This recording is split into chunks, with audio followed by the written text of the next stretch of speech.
Assalamualaikum warahmatullahi wabarakatuh.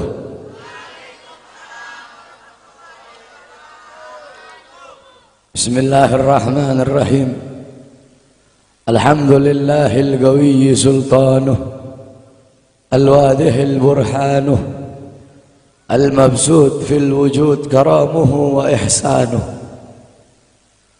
Allahumma salli ala nuril anwar wa sirril asrar wa tiryakil akhyar wa miftah babil yasar Sayyidina wa maulana Muhammadin al-Mukhtar wa alihi al-adhar wa ashabihi al-akhyar adada ni'amillahi wa ifdalih, amma ba'd. Yang saya cintai, yang saya muliakan, para alim ulama, para habaib, para kiai, para asatid, para tokoh masyarakat, para aparat pemerintah, wabil khusus Al-Habib Abdullah ibn Muhsin Al-Muhdar, yang saya cintai, yang saya muliakan, guru kita bersama Kiai Haji Mahdi beserta para kiai, para asatid yang lain yang saya cintai, yang saya muliakan, ketua panitia beserta seluruh panitia, ketua musalla Ar-Raudhah, imam musalla beserta seluruh hadirin dan hadirat, bapak-bapak, ibu-ibu, pemuda-pemudi umat Sayyidina Muhammad yang selalu dimuliakan oleh Allah Subhanahu wa ta'ala. Alhamdulillah, segala puji dan syukur kembali ke hadirat Allah Subhanahu wa ta'ala. Dialah Allah Subhanahu wa ta'ala, Tuhan seru sekalian alam. Dialah Allah, Raja yang menguasai segala kekuasaan. Dialah Allah Subhanahu wa ta'ala yang maha besar dari segala sesuatu yang besar. Yang besar selain Allah kecil. Dialah Allah Subhanahu wa ta'ala yang maha kaya dari segala sesuatu yang kaya. Yang kaya selain Allah miskin. Dialah Allah Subhanahu wa ta'ala, Raja di atas para raja. Yang raja selain Allah budak. Dialah Allah Subhanahu wa ta'ala yang maha perkasa, yang maha kuat. Yang perkasa selain Allah, yang kuat selain Allah lemah. Dialah Allah Subhanahu wa ta'ala yang maha hidup. Yang hidup selain Allah pasti akan mati. Yang ada selain Allah pasti akan tiada. Yang wujud selain Allah pasti akan binasa.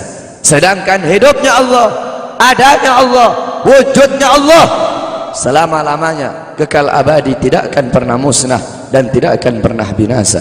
Dialah Allah yang dimana kedekatan hamba dengannya tidak akan membuat hamba itu setara dengannya. Jauhnya hamba darinya tidak akan membuat dinding penghalang antara hamba dengannya.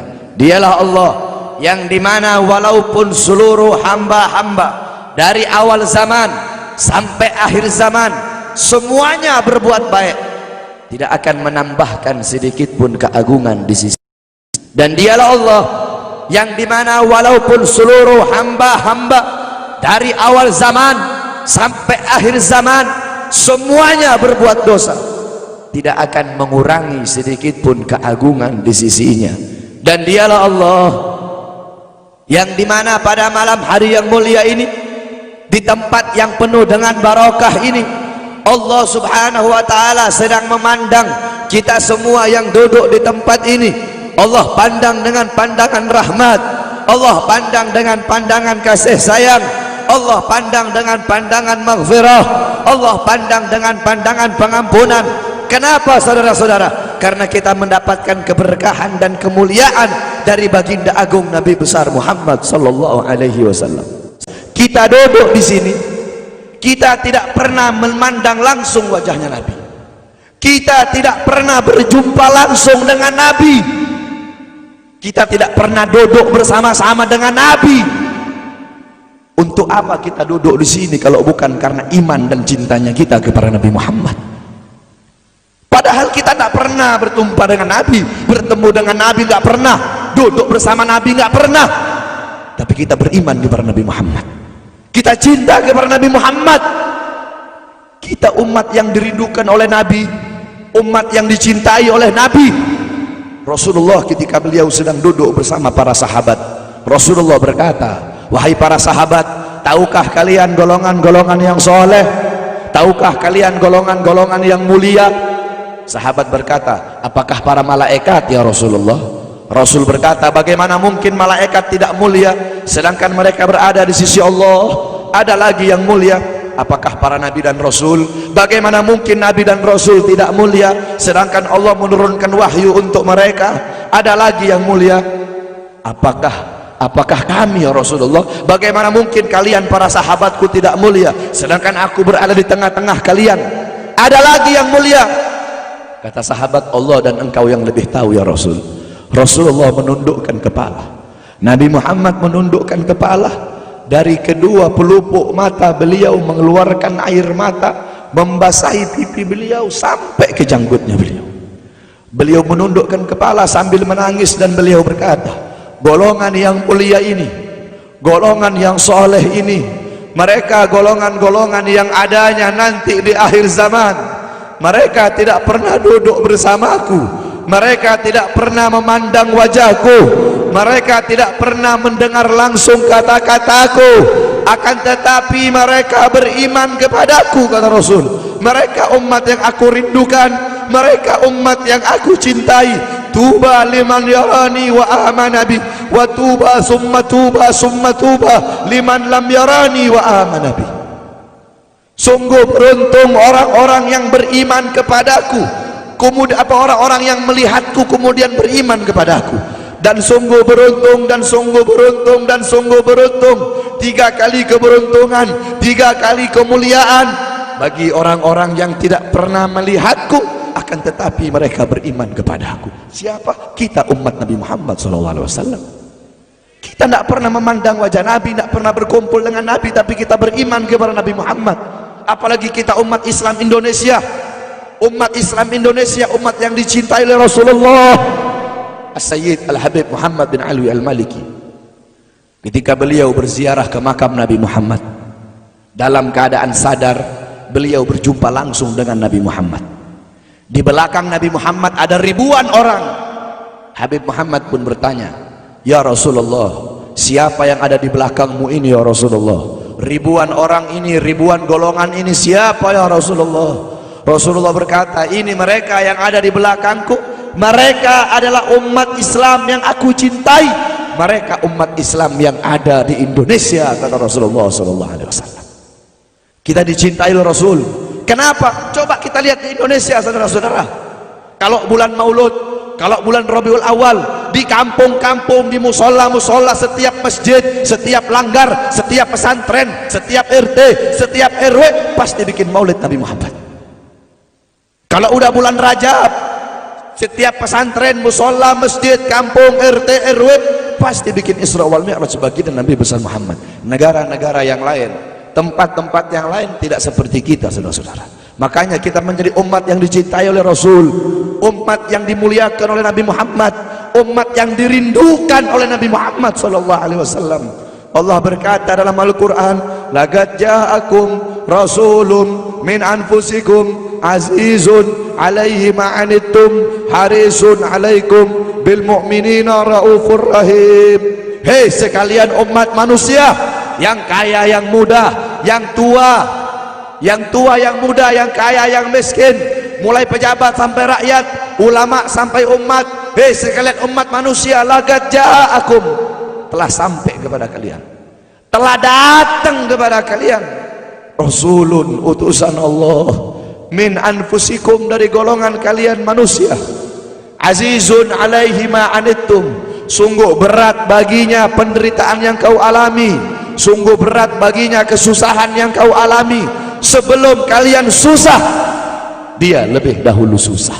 Sebelum kalian menderita, dia lebih dahulu menderita. Sebelum kalian menangis, dia lebih dahulu menangis. Sebelum kalian berdarah, dia lebih dahulu berdarah. Azizun alaihi ma'antum harisun alaikum, dia menjaga kalian, menjaga akidah kalian, keyakinan kalian, tauhid kalian, syariat kalian, sholat kalian, agar kalian tidak menyimpang, agar kalian tidak tersesat, agar kalian tetap berada di jalannya Allah. Bil mu'minina raufur rahim, kepada orang-orang yang beriman beliau sangat cinta, beliau sangat sayang, beliau mencintaimu sebelum engkau mencintainya, beliau merindukanmu sebelum engkau merindukannya. Siapa beliau? Siapa dia? Dia adalah seorang manusia yang mengorbankan jiwanya, mengorbankan nyawanya, mengorbankan darah dan hartanya demi kita sebagai umat. Beliau kepanasan, kedinginan, 3 hari 3 malam makan, mengganjal perutnya dengan sebongkah batu. Perut suci beliau berbunyi. Kelaparan bukan untuk dirinya, kelaparan bukan untuk anak cucunya, kelaparan demi kita sebagai umat. Beliau seorang manusia yang pipinya pernah tertusuk duri sampai tembus ke sebelah demi kita sebagai umat. Beliau seorang manusia yang pernah wajah beliau dilempari kotoran demi kita sebagai umat. Lupakah kalian dengan air mata beliau yang menetes setiap malam demi kalian? Lupakah kalian darah suci beliau yang menetes ketika berada di kota Taif, dilempari batu demi kalian? Ketika beliau pergi ke kota Taif, dahi beliau dilempar batu, darah ke beliau keluar. Ketika darah itu jatuh, ditampung darah beliau, ditampung darahnya. Sahabat berkata, ya Rasul, kenapa kau tampung darahmu ya Rasul? Rasul berkata, andaikan darahku jatuh di atas tanah Taif, penduduk kota Taif akan ditenggelamkan oleh bumi, sedangkan mereka adalah umatku. Luar biasa kasih sayang Nabi kepada kalian. Tetapi kita sebagai umat tidak tahu diri. Kita sebagai umat merusak sunnahnya, kita sebagai umat melanggar ajarannya, kita sebagai umat semakin hari semakin jauh darinya, meninggalkan pakaiannya, meninggalkan ajarannya, meninggalkan sunnahnya, meninggalkan kepribadiannya, meninggalkan akhlaknya, meninggalkan Al-Qur'annya. Rasulullah sallallahu alaihi wasallam yang dimana gal Sayyidina Ali karamallahu wajha, inna Rasulullah fi akhir nafsi harragat syafataihi marratain fa'algaitu sam'i fasami'tuhu yaqul ummati ummati faqubila Rasulullah sallallahu alaihi wasallam wa qala law kanatid dunya tadumu li wahidin la kana Rasulullah sallallahu alaihi wasallam fiha mukhallada. Dari Sayyidina Ali karamallahu wajhah, ketika akhir-akhir detik-detik kematiannya Rasulullah, beliau mendengar, beliau melihat dari bibir Rasulullah bergerak dengan 2 kali gerakan. Beliau mendekatkan telinganya, mendekatkan pendengarannya, dan beliau mendengar Rasulullah berkata ummati ummati, faqubida Rasul, meninggal Rasulullah sallallahu alaihi wasallam.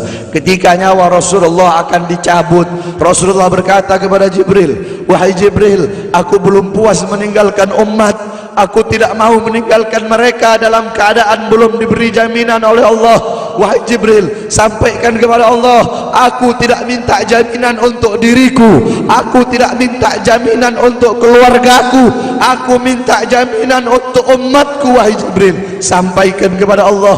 Jibril pun pergi kepada Allah. Jibril pun berkata, ya Allah, kekasihmu Muhammad meminta jaminan untuk umatnya.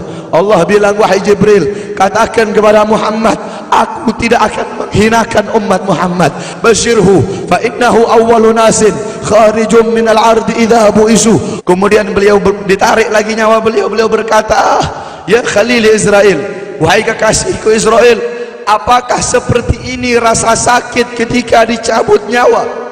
Israel berkata, iya ya Rasulullah, seperti inilah rasa sakit ketika dicabut nyawa ya Rasulullah.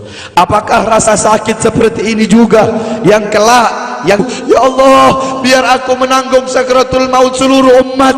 Ya Allah, mereka tidak akan kuat, mereka tidak akan sanggup.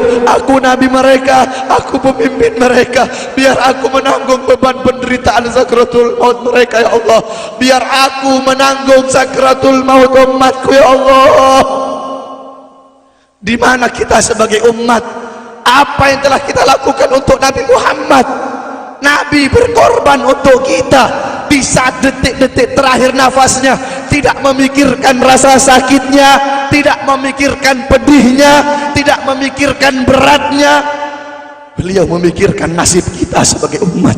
Kelak di yaumil qiyamah, ketika para nabi dan para rasul berkata, nafsi nafsi nafsi nafsi, diriku sendiri, jiwaku sendiri, aku urus urusanku sendiri, aku tidak bisa nolong kalian. Ketika para nabi dan rasul mereka tidak bisa menolong kita, Rasulullah Muhammad ibn Abdullah, Nabi Muhammad bersujud kepada Allah, Nabi Muhammad bertekuk lutut, beliau bermohon kepada Allah. Beliau berkata, ya Allah, aku tidak minta pengampunan untuk diriku, wala Fatimah wala Hamzah, aku tidak minta pengampunan untuk Fatimah, aku tidak minta pengampunan untuk Hamzah, aku cuma minta pengampunan untuk umatku ya Allah, untuk umatku ya Allah. Rasulullah tidak meminta pengampunan untuk dirinya, tidak meminta pengampunan untuk anaknya, tidak meminta pengampunan untuk paman bibinya, tidak meminta pengampunan untuk keluarga atau anak cucunya, tetapi beliau meminta pengampunan untuk kalian sebagai umat. Karena begitu cintanya beliau kepada umat, karena begitu sayangnya beliau kepada umat, sampai-sampai beliau berkata, lau yushaku ahadukum bisyaukatin fi rijlih la ajidu ala ma'a fi qalbi. Andaikan kalian, salah satu dari kalian kakinya tertusuk duri, andaikan salah satu dari kita yang duduk di sini kaki kita ada yang terkena duri, pasti kita merasakan sakit. Apa kata Rasul? Maka aku tidak merasakan apa yang kalian rasakan, kecuali yang aku rasakan, sampai dalam hati aku rasakan rasa sakit kalian. Lihat bagaimana cintanya Rasul kepada kita. Apa yang sudah kita lakukan untuk Nabi? Sudahkah kita mengorbankan kedua mata kita untuk memandang hal-hal yang disukai oleh Nabi? Sudahkah mengorbankan kedua tangan kita memberi makan golongan-golongan yang dicintai oleh Nabi? Mengorbankan lidah kita untuk mendakwahkan, mensuarakan ajaran syiar Nabi? Sudahkah mengorbankan kedua kaki kita melangkah ke tempat-tempat yang diridhoi oleh Nabi? Kita masih belum bisa balas jasa Nabi, dan tidak akan pernah bisa membalas jasa Nabi Muhammad. Jangankan kita duduk di sini berjam-jam, walaupun kita duduk di sini sampai pagi kita duduk, seumur hidup kita duduk di sini, masih belum bisa membalas jasa Nabi Muhammad. Sekalipun kita merangkak, engkau merangkak dari rumahmu menuju makam Nabi, merangkak bukan dengan kaki, merangkak bukan dengan mata, bukan dengan tangan. Walaupun kalian merangkak dengan kedua mata dari rumah kalian menuju makam Nabi, itu masih belum bisa membalas jasa-jasa Nabi Muhammad sallallahu alaihi wasallam. Kita tidak bisa membalas jasa-jasa Nabi Muhammad. Kecintaan kita tidak ada apa-apanya. Apakah kecintaan kita lebih besar daripada kecintaan seorang anak kecil yang ada di zamannya Syekh Abdurrahman Ad-Dibai? Di zaman Syekh Abdurrahman Ad-Dibai, pengarang Maulid Diba, ketika beliau ingin berziarah ke makamnya Rasul, ketika beliau ingin ziarah ke makamnya Nabi, ada satu orang anak kecil ingin ikut berziarah. Maka kata rombongan, hai anak kecil, engkau tidak boleh ikut. Ini perjalanan memakan waktu berhari-hari, bisa 4 hari, 5 hari, bahkan sampai 1 minggu. Kau tidak boleh ikut. Pergi anak kecil tersebut. Pergilah rombongan Syekh Abdurrahman Ad-Dibai untuk ziarah ke makamnya Nabi. Tanpa sepengetahuan rombongan, ternyata anak kecil tersebut bergelantungan di bawah kereta kuda Syekh Abdurrahman Ad-Dibai. Anak kecil itu bergelantungan, dia sampai berhari-hari gak makan, gak minum, gak tidur. Hanya apa? Hanya ingin pergi ziarah ke makam Nabi, saking cintanya kepada Nabi Muhammad. Dia sembunyi-sembunyi bergelantungan di bawah kereta, nggak makan, nggak minum, nggak tidur berhari-hari. Sampai ketika sampai di Madinah, itu anak kecil jatuh. Itu anak kecil terjatuh. Rombongan bilang, bukankah ini anak kecil yang waktu itu mau ikut? Berarti sudah berhari-hari dia di bawah kereta ini, dia nggak makan, dia nggak minum, dia nggak tidur. Anak kecil itu berlari. Anak kecil itu berlari sampai dia jatuh.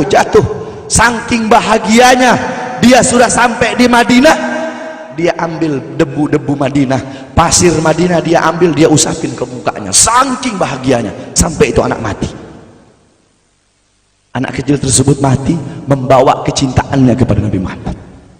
Anak kecil itu mati, gak makan berhari-hari, gak tidur, gak minum, hanya ingin ziarah ke makam Nabi Muhammad.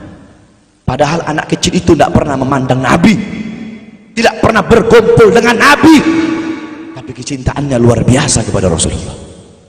Akhirnya anak itu dimakamkan oleh Syekh Abdurrahman Ad-Dibai di Madinah. Anak kecil itu dimakamkan di Madinah. Nah, setiap tahun Syekh Abdurrahman Ad-Dibai ziarah ke makamnya Nabi, pasti ziarah ke makam itu anak kecil. Yang anehnya, setiap Syekh Abdurrahman Ad-Dibai ziarah makam anak kecil tersebut, kubur anak kecil tersebut bergeser dengan sendirinya mendekati makam Nabi Muhammad SAW. Sampai sekarang makam anak kecil itu ada di samping Masjid Nabawi. Saking cintanya anak kecil tersebut kepada Rasulullah SAW. Kecintaannya kita nggak ada apa-apanya. Kita tiap hari maksiat, tiap hari berbuat dosa, melakukan hal-hal mungkarat, dhalalat, sayyiat. Takutlah kita kepada Allah. Kembalilah ke ajaran Nabi Muhammad. Jadikan beliau sebagai teladanmu, jadikan beliau sebagai pedomanmu. Hidupkan rumah tanggamu dengan ajaran beliau, hidupkan kampungmu dengan dengan ajaran dan sunnah beliau. Jadikan rumah tanggamu rumah tangga Sayyidina Muhammad, kampungmu kampung Sayyidina Muhammad, desamu desa Sayyidina Muhammad, kotamu kota Sayyidina Muhammad. Man tasyabbaha biqaumin fahuwa minhum. Barang siapa yang mengikuti suatu kaum, maka dia sama dengan kaum